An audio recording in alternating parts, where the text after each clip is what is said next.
première rencontre a permis de mettre à jour la bonne compréhension de la consultation et des traitements et des effets secondaires, mais aussi des éventuelles questions que j'avais pu avoir après. Au sein de l'ICRB, l'infirmière en pratique avancée a un rôle transversal tout au long du parcours de soins du patient. Elle intervient après la première consultation avec l'oncologue. L'infirmière en pratique avancée a un suivi vraiment rapproché, personnalisé grâce à la télésurveillance qui permet de suivre la tolérance du traitement et d'assurer une bonne qualité de vie aux patients. Alors les premières qualités, selon moi, c'est d'être capable d'être à l'écoute, d'être patiente, d'être disponible pour les patients, pour prendre en compte son ressenti face à la maladie, face au traitement. C'est aussi être capable de prendre en charge le patient dans sa globalité, de prendre en compte le social, mais aussi le côté social, le côté psychologique. C'est faire preuve aussi quand même de discernement, être capable d'apporter un jugement clinique et pour pouvoir faire des transmissions précises aux médecins quand il y a un des effets secondaires par exemple. Et puis c'est aussi connaître ses limites et travailler en complémentarité avec tous les autres professionnels, que ce soit les médecins de ville, les médecins oncologues, les secrétaires médicales, avec tous les professionnels de santé. Alors pour moi, c'est une relation de confiance. Je me sens libre, effectivement, de dire tout ce que j'ai sur le cœur, tous les symptômes que je peux avoir, tous les désagréments que je peux avoir, sans jugement et en toute confiance. On a tous le même objectif, c'est de sécuriser le parcours du patient, d'améliorer le suivi et la tolérance. Donc on travaille vraiment en complémentarité, mais pas forcément au même moment, c'est-à-dire que l'oncologue, c'est vrai qu'il va être plus présent pour les suivis mensuels de la tolérance également du traitement, mais aussi de la maladie, que nous on est plus là au quotidien, enfin de façon hebdomadaire, en lien avec le patient à domicile. Pour moi, c'est une prise en charge qui est complémentaire. Pour moi, l'un ne va pas sans l'autre. Oui.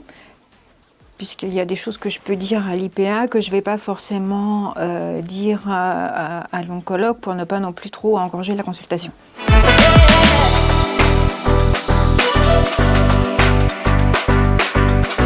Grâce avant tout aux consultations intermédiaires de suivi en présentiel, mais aussi grâce à la télésurveillance qui permet de rester en lien avec le patient et de dépister précocement les effets secondaires possibles des traitements. L'IPA est très réactive, elle me propose des solutions et je sais que par derrière aussi il y a une coordination avec l'oncologue qui se fait s'il y a besoin d'ajustements plus médicaux. Je me permets de tout lui dire et elle est au courant de toutes mes interrogations quotidiennes.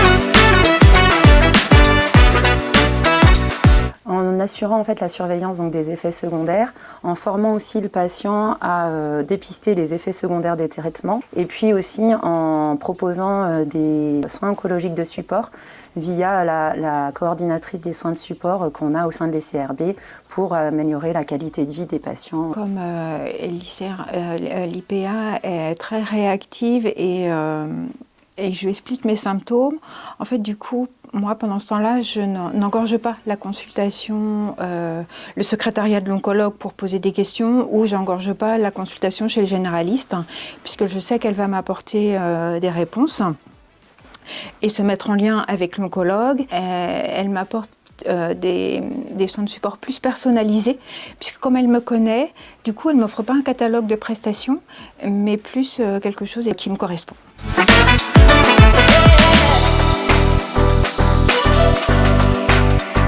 L'IPA considère vraiment le patient comme un indicateur pour nous parler de la tolérance et des effets secondaires du traitement. Le suivi IPA permet parfois d'éviter des passages aux urgences, d'éviter certaines hospitalisations. Et c'est ce qui m'est arrivé il y a 15 jours, et effectivement, avec tout le travail qui avait été fait en amont, j'avais de la fièvre, donc j'ai appelé l'ICRB qui m'a expliqué comment il fallait faire, et ça m'a évité, pour le coup, un passage aux urgences. Alors pour moi, c'est une aide inestimable. Ça me permet d'accepter les symptômes dans mon quotidien, de me dire bon bah oui c'est normal et je continue mon traitement. C'est pas pour ça que je vais l'arrêter. Et pour moi, son rôle il est essentiel et complémentaire de l'oncologue. Mais vraiment, pour moi, ça n'a pas de prix. ce qu'on peut avoir souvent, parfois de retour de patients, c'est qu'après cette grosse phase de traitement assez intensive où il y a des suivis très réguliers avec l'oncologue, c'est qu'une fois que c'est des suivis plus de suivi de la maladie parce que les choses sont stabilisées, le patient ressent un vide dans l'accompagnement, et le fait d'avoir ce suivi IPA leur permet de continuer à être accompagnés tout au long du parcours.